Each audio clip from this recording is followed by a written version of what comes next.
Isinusulong ng Amerika sa Pilipinas ang pag-iimbak ng kuryente mula sa renewable energy.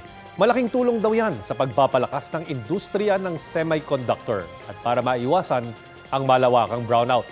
Balitang hatid ni JP Soriano.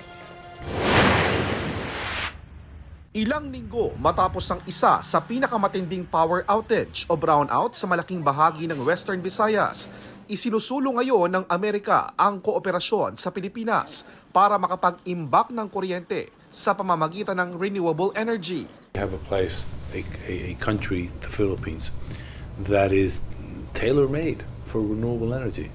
You've got all the sun you could ever want. You can more wind than you probably ever wanted. That you can turn a vulnerability into a competitive advantage, and in doing so, attract the energies of the future. Ito raw ang isa sa mga napag-usapan ni na US Undersecretary of State for Economic Growth, Energy, and the Environment Jose Fernandez nang makapulong niya ang mga opisyal mula sa Department of Energy. Pero paano kung may mga bagyo at walang araw o kaya'y walang masyadong hangin? May solusyon din daw dyan ayon kay Fernandez. Battery storage, that's also part of the solution. Hindi lang daw solusyon sa malawakang brownout ang renewable energy. Susi rin daw ito para mas maraming kumpanya sa Amerika at iba pang bansa ang mamuhunan sa Pilipinas, partikular sa semiconductor industry.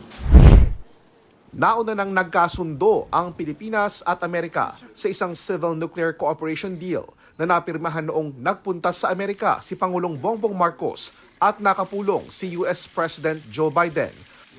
Ang usapin sa Civil Nuclear Cooperation Deal ng dalawang bansa, umuusad na rin daw ngayon.